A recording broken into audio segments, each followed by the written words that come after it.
Hello, YouTubers. I know it's been a little over 3 weeks since the March for Our Liberties. I know it's the March for Our Lives, but I'm not going to give them that satisfaction in calling it something that it's not.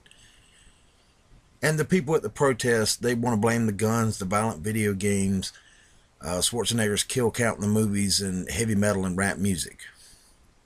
And the sad thing is, we here in America have a lot bigger issues to deal with than just those things. I'm sorry.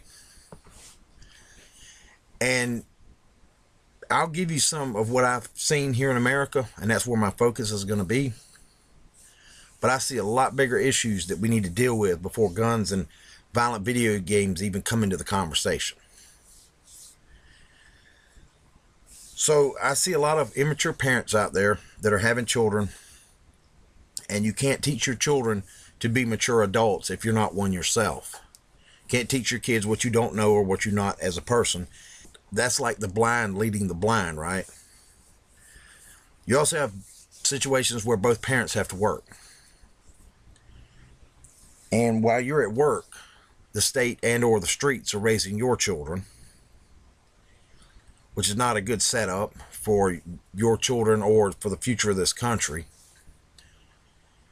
You also have parents out there that are too selfish with their time. I've seen a lot of mothers not participate in the PTA or the Parent-Teacher Association, especially black mothers.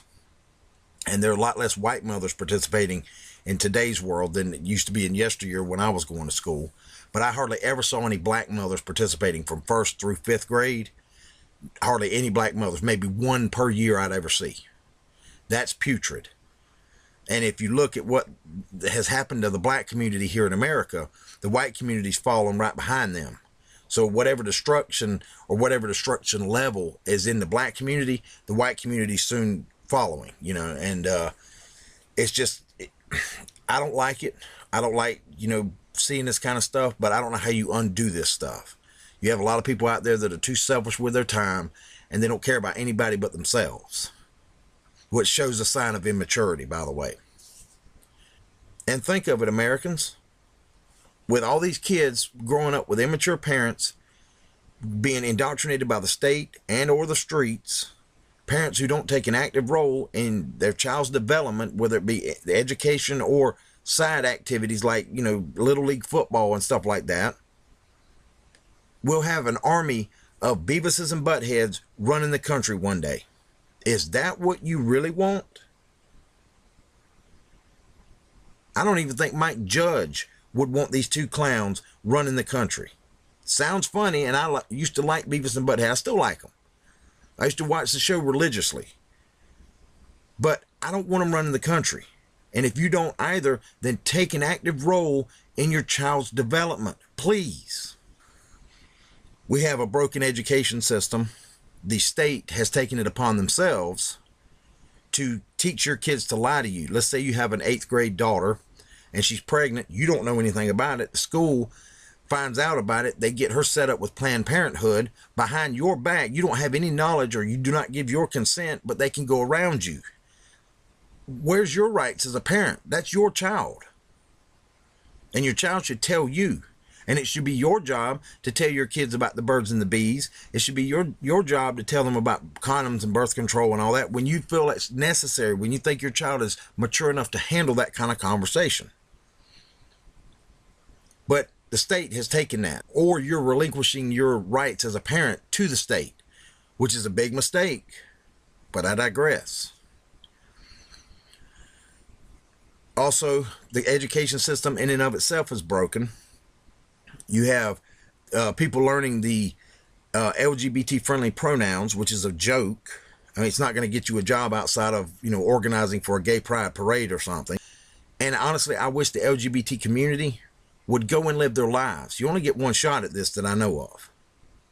And please go live your lives. Quit looking back at the hetero community and saying, you're going to adjust to our lives. You're going to agree with us. I don't have to agree with anybody. I've got family members that have been hooked on drugs, and I did not agree with family members' lifestyles. I don't have to agree with some stranger. Get over that. Go live your lives. You have marriage now. Go live it. Live it up. Live it to the hilt. I don't care. If you're not hurting anybody, you're not killing kids or anything like that, you're not ripping people off, I don't really care what you're doing. Especially if it's between two consenting adults. Go live it. Don't try to have me justify your life. You justify it. But I digress. People have lost their minds with this stuff. You have mathematics that's being destroyed. The Common Core is destroying that. And no matter how many mothers I see rip that apart, it's still going. Politicians are still pushing it. So it's like the Energizer Bunny goes across the screen, still going. So I don't know what it's going to take. I don't know if it's going to take all parents of all skin colors, and it's going to take the men getting involved in this too, if you have any children, and stop this. But I don't know how else to say it. To me, Common Core is kind of like they're skipping over a crucial step. They don't want your kids to know the formula for how you figure out how the answer comes to be. Like if you're given an equation, they always taught us that you have to know the formula before we'll let you use the calculator. Now I think they're letting them use the calculator and they don't know anything about the formula, how you got to that answer. And that's a devious, nefarious way to dumb your kids down. Is that what you want?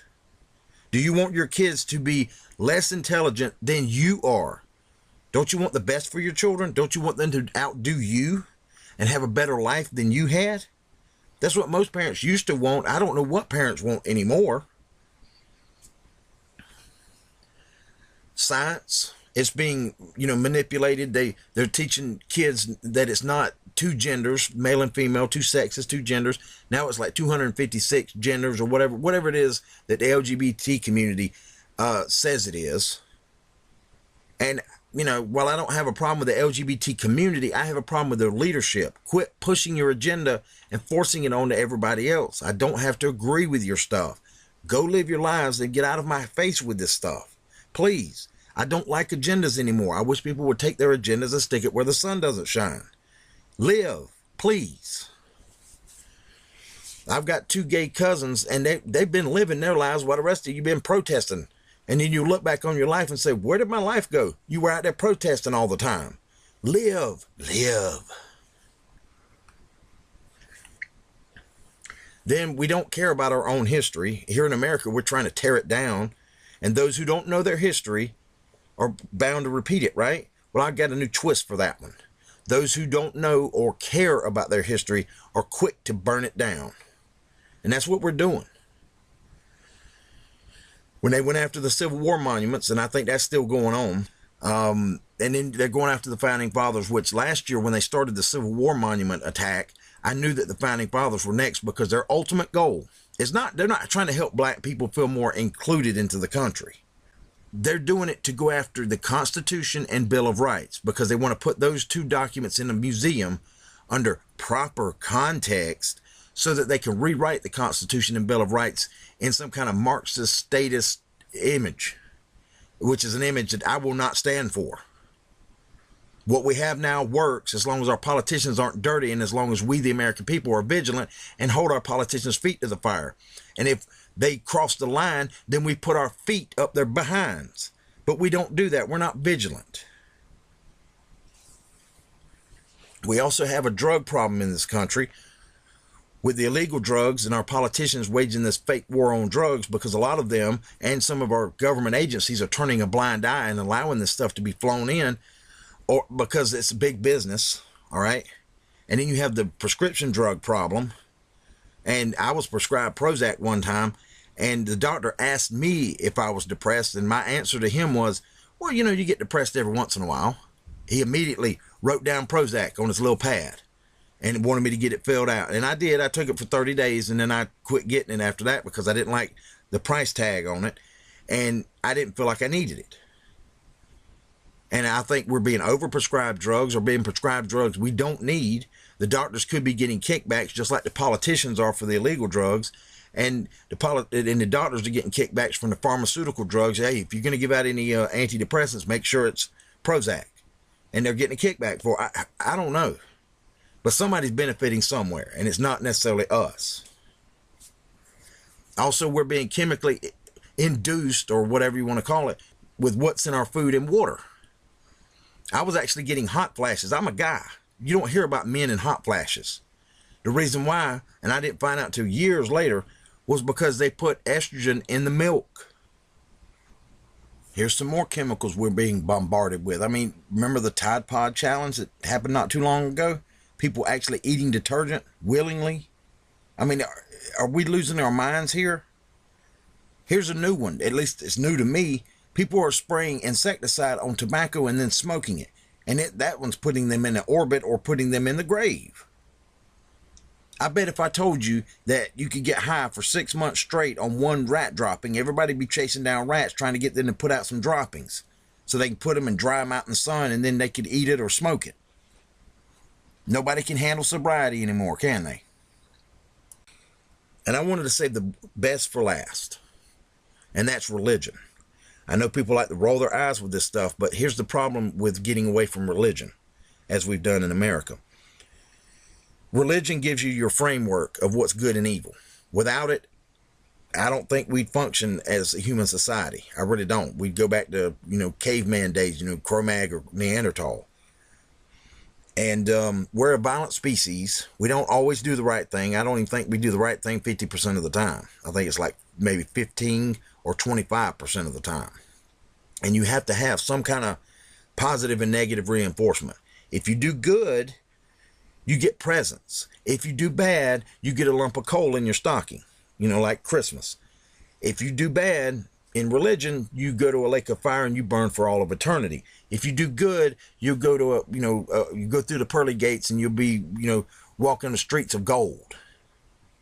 And if we don't have those kind of things, that kind of setup, then we always do bad for the most part, because it's going to be selfish needs. I've got to get mines before you get yours. Or as in urban dialect terms, I got to get mine's before you get yours. A lot of people in this world put humanity on a pedestal. We don't deserve that. We're pretty animalistic when it comes right down to it. And philosophy doesn't come out of thin air, and we can't just survive on philosophy alone. We have to have something to believe in. And we have to have something to keep our behinds in check.